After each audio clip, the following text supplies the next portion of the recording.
de manière extraordinaire. Nous te disons encore merci parce que tu as déjà pris contrôle de cette soirée. Tu vas encore te manifester, Seigneur, de manière extraordinaire. Alors, prends place, Seigneur, et parle à ton peuple. Merci, Père.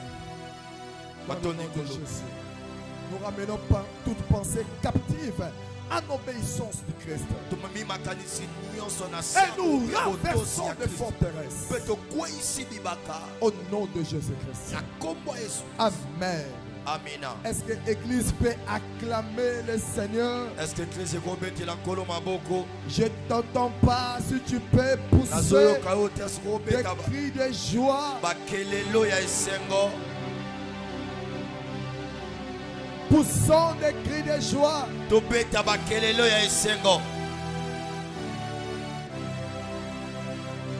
Nous allons lire la parole de Dieu. Nous sommes dans Zacharie chapitre 4. Je vais commencer par le premier verset jusqu'au verset 9. Souffrons, tenons-nous debout pour un moment. Je lis au nom du Seigneur. L'ange qui me parlait est revenu et il m'a réveillé comme un homme que l'on réveille de son sommeil. Il m'a dit, que vois-tu? J'ai répondu, je regarde et je vois un chandelier tout en or,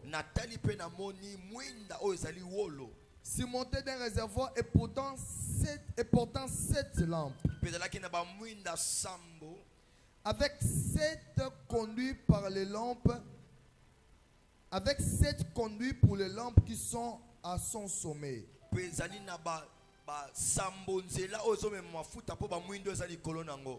Près de lui se trouvaient des oliviers,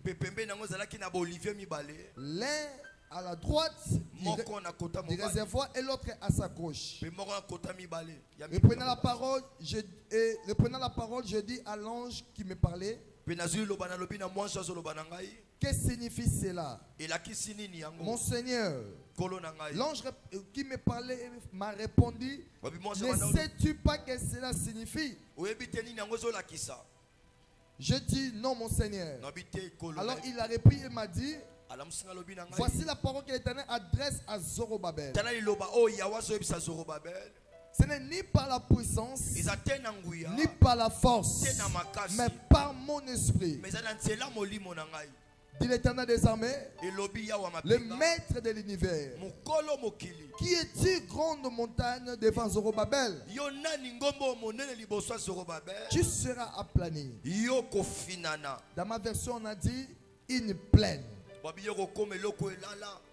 Il en extraira la pierre principale au milieu des acclamations.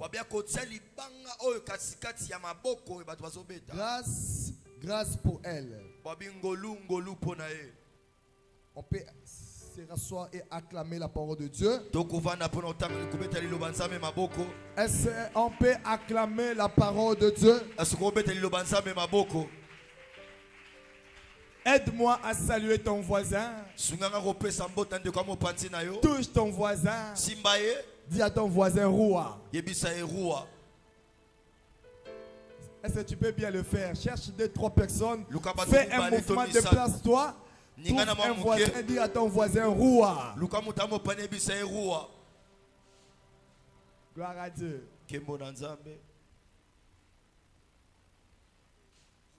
Amen, Église. Amen. Est-ce qu'on peut acclamer pour Jésus? Acclamons pour Jésus. Acclamons pour Jésus. Je ne saurais pas commencer mon serment sans pourtant rendre hommage au Créateur de l'univers. Celui qui nous a donné le souffle de vie. Que tu sois ministre de Dieu ou pas. Pour avoir la possibilité de parler, tu dois avoir ce souffle. Nous disons merci à Dieu et nous acclamons ce Dieu pour le souffle qu'il nous a donné à chacun ce soir. Je dis merci à la présence du Saint-Esprit. Je dis merci à la présence des anges de Dieu avec nous au milieu de nous. Ils vont répondre, bien-aimés, à nos instructions. Ils seront à notre travail. Nous disons merci à Dieu, bien-aimé, également pour son église. Ministère chrétien Bethléem de Jida. Est-ce qu'on peut acclamer le Seigneur pour son église? Nous disons merci à l'homme de Dieu, le révérend Yves Mounza, l'homme de Micrebège. Cet homme de Dieu qui nous a manifesté sa confiance. Il nous a cédé la chair pour prêcher pendant ces 31 jours. Dans ces programmes plutôt de 31 jours. Nous disons merci pour cette marque de considération. Merci également à Mamie. Maman Élisée, c'est ma marraine. Si on peut acclamer le Seigneur pour sa présence. Hier, maman n'était pas là. Inquiet fort. Amen. Amen. Que Dieu bénisse la présence de ses serviteurs encelés, Papa Gana, Papa Franck. Est-ce qu'on peut acclamer le Seigneur? Que Dieu vous bénisse, vous qui êtes en ce lieu. Je crois à la manifestation de la grâce de Dieu dans votre vie. Si vous pouvez me prêter toute votre attention par rapport à ce que Dieu va nous parler ce soir, ça sera une très bonne chose. Est-ce qu'on peut décoller ensemble? Est-ce que ceux qui étaient là hier, ils peuvent se manifester? Je vais voir les gens. Okay. Comment ça a été hier? Dieu vous avez béni. Gloire au Seigneur. Nous voulons encore continuer. Nous sommes juste au début de notre programme de 31 jours de couvre-feu. Frère Abraham, si tu peux me donner les trebles, je sens de lourd. Nous avons commencé notre programme de couvre-feu. Alors, bien-aimés, c'est un programme qui va transformer la vie de plusieurs. Il suffit que vous soyez concentrés. Vous placez votre foi dans cette activité. Vous allez vivre ce Dieu qui a placé ce programme. Le Dieu de révérend Yves Ngunza.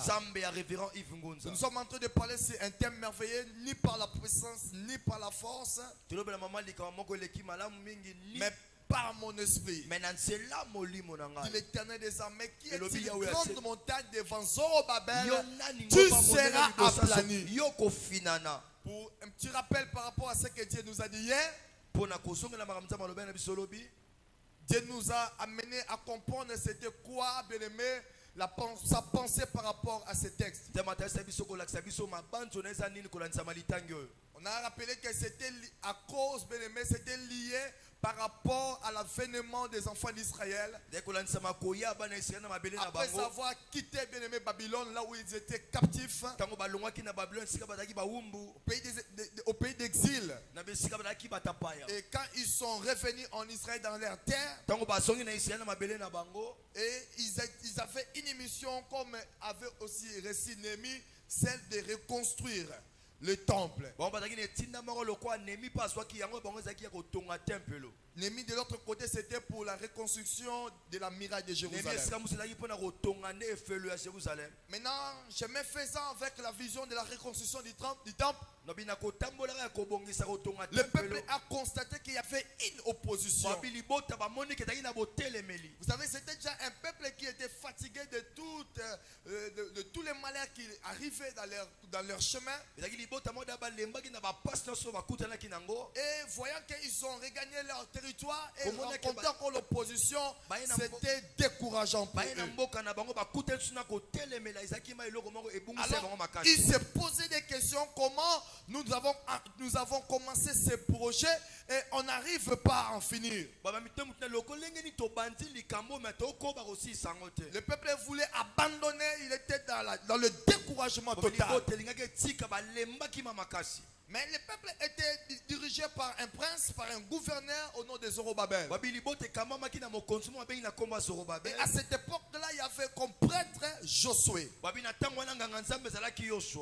Et le prophète qui opérait, qui travaillait avec Dieu, en cette époque, c'était Zacharie. Et Zacharie a écouté Dieu. Dieu va lui faire montrer une vision via un ange. L'ange va l'amener pour lui faire voir, bien aimé, la pensée du Seigneur. Zacharie va faire une vision, il va voir, bien aimé, un chandelier qui avait 7 lampes. Et ces chandeliers, bien aimé, de côté à gauche comme à droite, il y avait des oliviers. Alors quand Zacharie a vu cette vision, il s'est posé des questions. Qu'est-ce que cela signifiait? L'ange va lui dire, tu ne comprends pas cette vision. Et l'ange a commencé à relater ou à interpréter la vision. Ce que signifiait les chandeliers et le désolivier. Il a dit à Zacharie, tu vois les chandeliers, ça représente la lumière. Ça représente l'Esprit de Dieu. Ça représente la présence de Dieu au milieu de son peuple. Et tu vois les deux oliviers, ça représente les deux oins de l'Éternel sur Judas. Les deux oins de l'Éternel qui sont à Jérusalem. Alors, quand il a montré cette vision, il a maintenant dit à Zacharie, va encourager mon peuple et va relever mon serviteur Zorobabel. Va lui dire que ce n'est ni par la force ni par la puissance, mais ce sera par mon esprit. Dit l'Éternel des armées, que qui est une grande montagne devant Zorobabel, tu seras aplani. C'est-à-dire, parlant, nous comprenons que Zorobabel, il était aussi en face d'une réalité, d'une opposition dans laquelle il n'arrivait plus à continuer le chemin. Il voyait une opposition, lui qui dirigeait le peuple pour la reconstruction du temple, il n'arrivait plus à avancer. Non seulement qu'il y a l'opposition devant, et il y a aussi le peuple qui murmurait. Mais Dieu dit à Zorobabel, que qui est-il grande montagne devant toi sera aplanie. Donc Dieu a encouragé Zorobabel pour lui dire que tu as la possibilité, tu as tout ce qu'il faut pour aplanir cette montagne. Amen. Amen. Comme le Seigneur a révélé à Zorobabel, c'est ainsi que ce dernier va prendre le courage pour achever le plan de la reconstruction du temple. Ce que j'ai beaucoup aimé dans le verset 9, la Bible dit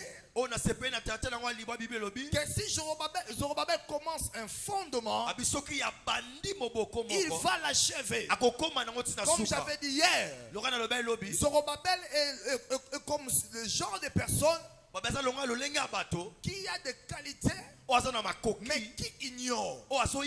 Et Dieu rappelle à Zorobabel, tu as une grâce particulière en toi. de telle manière que si tu commences une chose, tu vas aller jusqu'à la fin. Donc les œuvres de Zorobabel ne sont jamais inachevées. Moi je prie que cette même grâce soit sur notre église. Tout ce que Mikrebech va commencer à bâtir, ça va achever au nom de Jésus.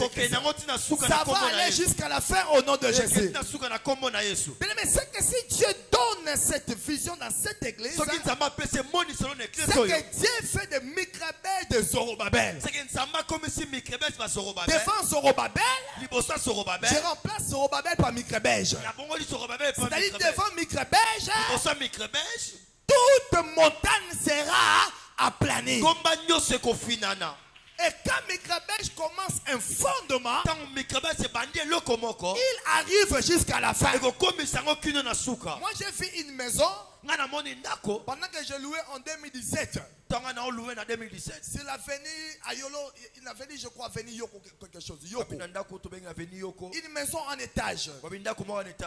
Ils ont commencé, le propriétaire a commencé à construire sa maison. Je vous dirais bien aimé, c'est une maison à 2 niveaux. Je crois à 2 niveaux. Aujourd'hui, ça fait 8 ans. Mais la maison est toujours inachevée. Je connais encore une maison, c'est juste à Kalengo. Le côté de Limité. Juste sur l'avenue université. Quelqu'un parmi vous va reconnaître la parcelle. C'est une maison, je crois, à 1 niveau ou 2 niveaux. Ça fait plus de 10 ans que cette maison-là est toujours inachevée. Qu'est-ce qui fait que, bien aimé les Seigneurs, il y a certains qui commencent des choses, mais ils n'arrivent pas à achever? C'est justement parce que des fois il y a l'opposition. L'opposition peut t'empêcher à achever un projet. L'opposition peut t'empêcher à achever le projet de ton mariage. L'opposition peut t'empêcher à achever le projet de ton voyage. Comme je connais une sœur à qui on a refusé plus de 4 fois le visa. Ça, c'est l'œuvre de l'opposition.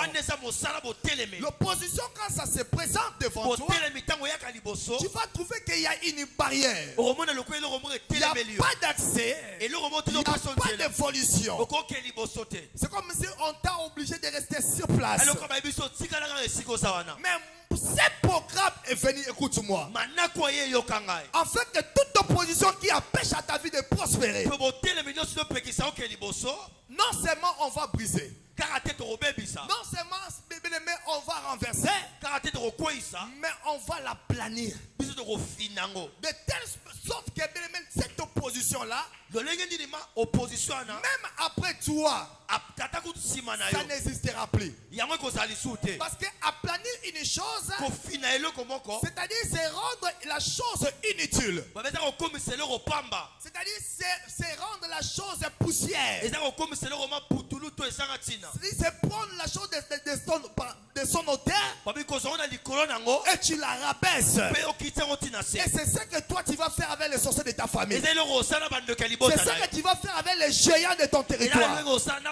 Tu vas prendre des gens qui sont élevés, tu vas les engloutir au nom de Jésus.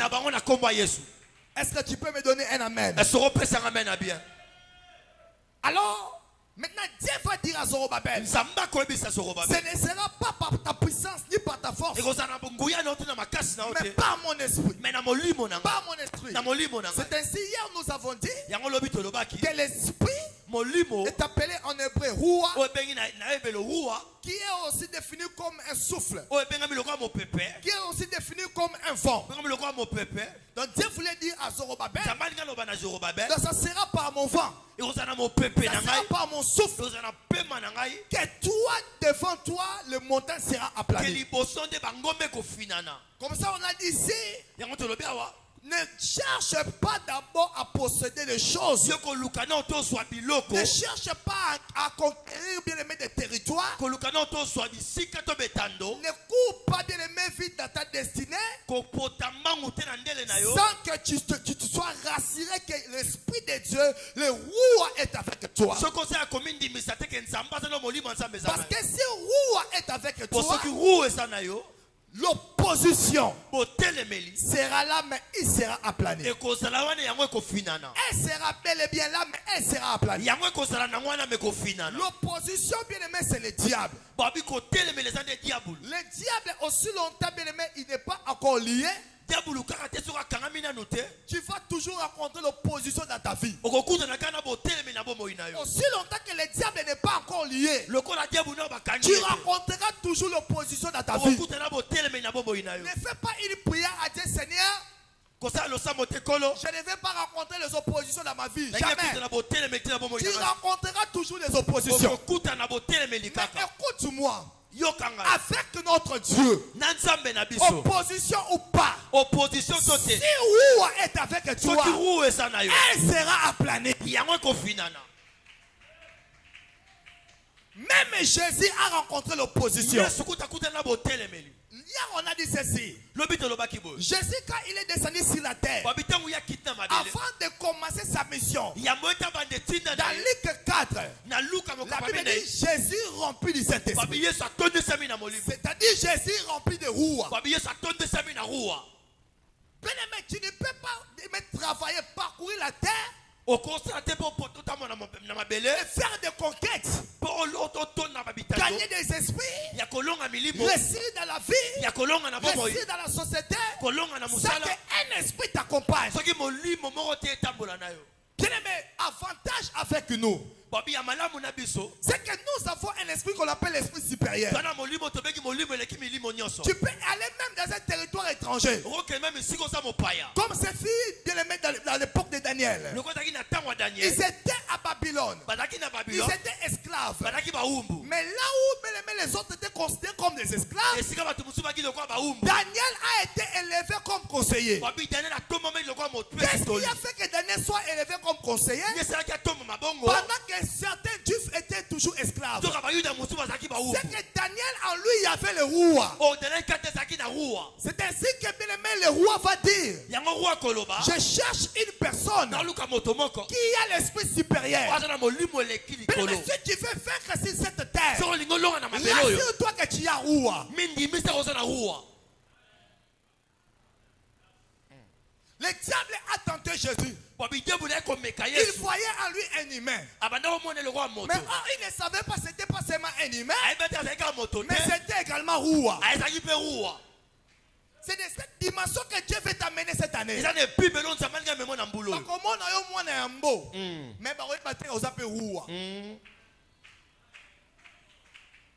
C'est de cette dimension que Dieu va t'amener. Et quand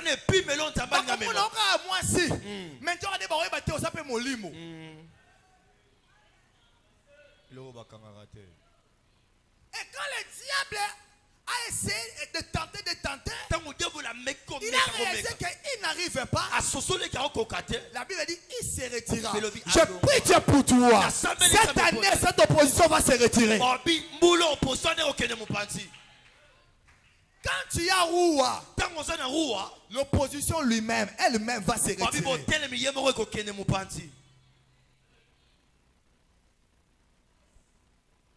Maintenant, écoute-moi. Il a vu la vision. Il a vu les chandeliers. Il a vu des oliviers. Il a vu les chandeliers. Il a vu des oliviers. C'était un enseignement pour lui. Que Zorobabel, que ici, tu as le chandelier. Tu as l'esprit de Dieu. Mais tu as aussi l'onction. Écoute-moi. Dans la méthode pratique de travail de Dieu, dans la méthode pratique d'agir de Dieu, là où il y a le roi, là où il y a le roi, il y a aussi Machia.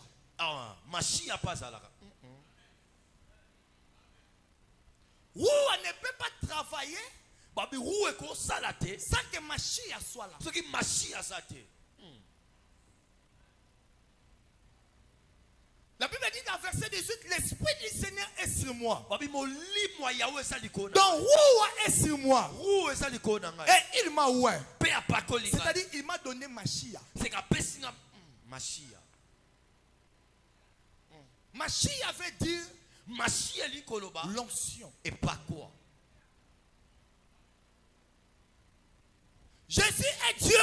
Mais quand il vient sur la terre, il cherche Roua et il cherche aussi Mashiach. Il y a des gens sur la terre, ils cherchent seulement l'argent. Mais il y a des gens qui savent que moi, l'argent, c'est l'argent qui va courir vers moi. Il suffit que je puisse avoir sur moi Roua. Et que Mashiach aussi m'accompagne. L'argent va me suivre.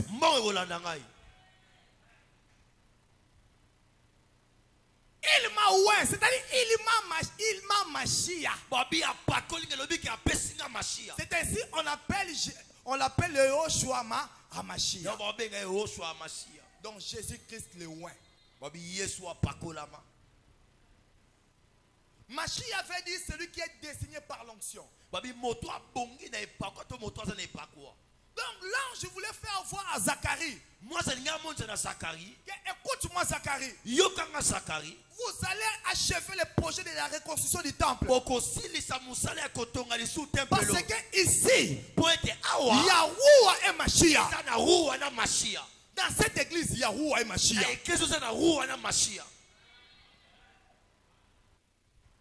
Malheur à ceux-là qui partent dans des églises où il n'y a pas de Mashiach. Où il n'y a pas Mashiach. Mashiach, c'est la personne que Dieu a établie par l'onction.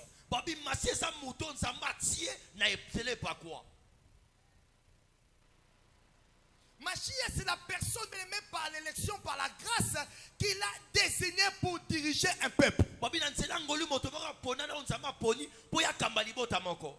C'est-à-dire, il a avec lui l'onction. Il n'est pas un homme ordinaire comme toi. Il a avec lui le mandat de Dieu. Or, le mandat de Dieu est irréversible. Est irrévocable. Ça veut dire Dieu ne se répand pas de ses dons. Parce qu'il a Mashiach. C'est que il est mandaté. Maintenant, Zorobabel, il était mandaté. Il était désigné par l'onction pour reconstruire le temple. Et je vais lui dire, Zacharie, ici, il y a le Roua et il y a le Mashiach. C'est que ce qu'ils font là,